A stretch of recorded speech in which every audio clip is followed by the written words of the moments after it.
ශ්‍රී ලාංකේය සිනමාවේ නිරිරචනය මාලනී ෆොන්සේකා මහත්මිය අද උදෑසන අභාවප්‍රාප්ත වුණා. සිතෙහි රූප මවමින් ආදරයේ උන්නතිය සාක්ෂාත් කිරීමට ඇයගේ රූපය නිහතමානී සම්ප්‍රාප්තියක් ඇති කළද. එදා මෙදා තුර ජනාදරයේ සාක්ෂිය වශයෙන් මාලනියන්ගේ ප්‍රතිරූපය ජීවමානව අපහද තුළ පවතී.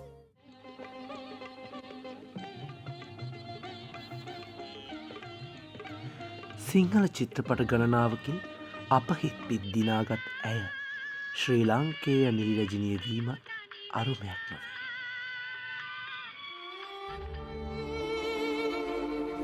හදවත් ගණනාවක ආදරයේ සෝසසුන් මධ්‍යයේ ඉතින් අවසරයි ජීවන රඟමනලෙන් බැසකිය ආදරණීය කලාකාරණයට සදහටම සමුදින්නට.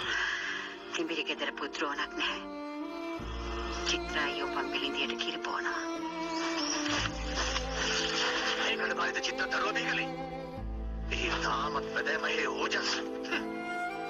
කඩමාල්ලක රජකුමරෙක් උපදින්නේ නැහැ. ඔබතුමියට අජරාමර නිවන් සුවය අත්වේවා.